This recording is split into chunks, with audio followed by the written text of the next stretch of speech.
Betrayal, Desire, and Redemption. The rain cascaded against the hotel window, a symphony of drops playing out the tumultuous rhythm of Leah's heart. She stood wrapped in a silk robe, the fabric clinging to her damp skin as the city lights below flickered like embers in a dying fire. The scent of his cologne still lingered in the air, a heady mix of cedar and forbidden promises. Jackson, her lover, emerged from the bathroom, his chest bare, droplets of water tracing paths down his muscular frame. His eyes, molten amber, locked onto hers, and she felt the familiar pull of his gaze, a magnetic force that had unraveled her life piece by piece. As the rain mirrors her internal chaos, Leah confronts her choices and seeks redemption, leading to a fragile emotional reconciliation with Camille. "You're too quiet," he murmured, closing the distance between them. His voice was a low, dangerous purr. "What are you thinking?"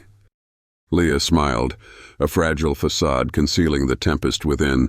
"Just wondering how I let you pull me into this again." He chuckled, a deep, velvety sound that sent shivers down her spine. "Because you can't resist me," he whispered, his lips brushing against her ear, his hands sliding around her waist. She closed her eyes, letting herself melt into his touch for a moment longer, but the weight of betrayal clawed at her conscience. This wasn't just passion, it was a tangled web of lies. Jackson wasn't hers to have. His ring gleamed on another's finger, a silent accusation that lingered every time he left her bed. Her phone buzzed on the nightstand, breaking the spell. Leah pulled away, her breath hitching as she glanced at the screen. A text from her best friend, Camille. The words cut her like shards of glass. "I know." Her blood turned to ice. Camille knew about her and Jackson. The stolen nights, the whispered secrets, the betrayal. Leah's mind raced, piecing together the moments she thought she had been careful, the lies she had told to keep her best friend in the dark. Jackson frowned, sensing her shift. "What is it?" Leah turned to him, her eyes blazing with a mix of fury and despair. "It's over, Jackson. We can't keep doing this." He smirked, a devilish glint in his eyes. "We've said that before, yet here we are." "No," she said, her voice trembling. "This time it's different. Camille knows." His expression darkened, the easy confidence slipping into something more predatory. "What did she say?" Leah's grip tightened on her phone. "Nothing yet, but she doesn't have to. She trusted me, and I betrayed her." Leah's grip tightened on her phone.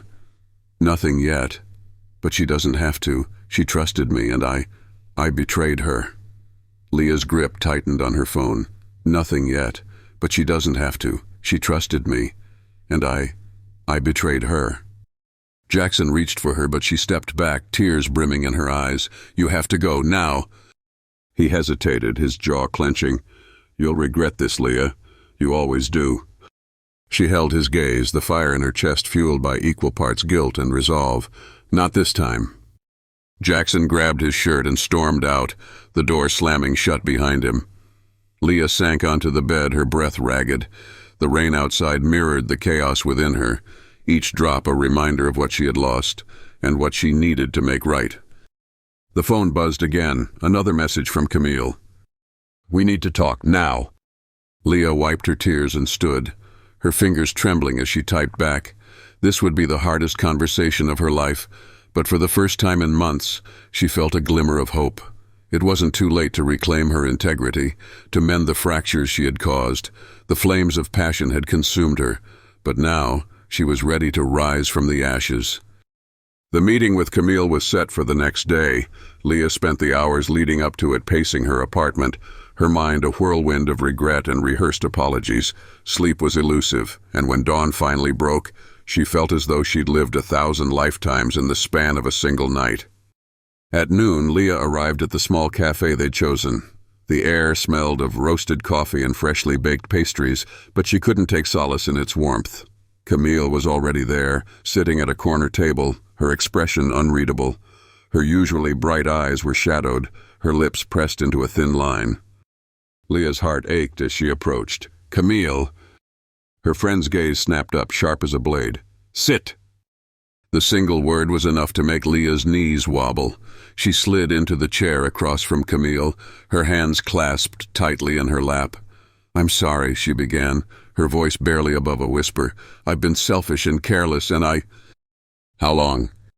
Leah flinched. 6 months. Camille's jaw tightened and she let out a bitter laugh. 6 months. And you never thought to tell me? Or was it easier to just stab me in the back and hope I'd never find out? Tears welled in Leah's eyes.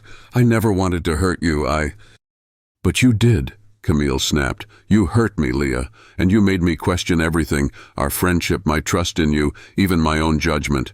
Do you have any idea how that feels?" Leah's voice broke. "I do. And I hate myself for it. I hate that I let this happen, that I let myself get caught up in something so destructive.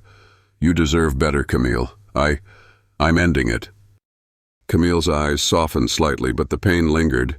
"Ending it doesn't erase what you've done, but it's a start."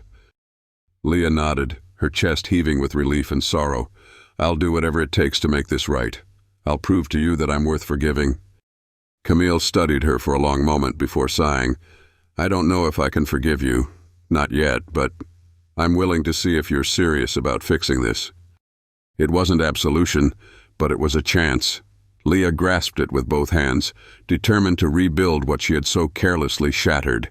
As the rain outside began to ease, so did the tension between them, leaving room for something new. Not quite friendship, but not entirely broken either. And for the first time in a long while, Leah felt like she could finally breathe.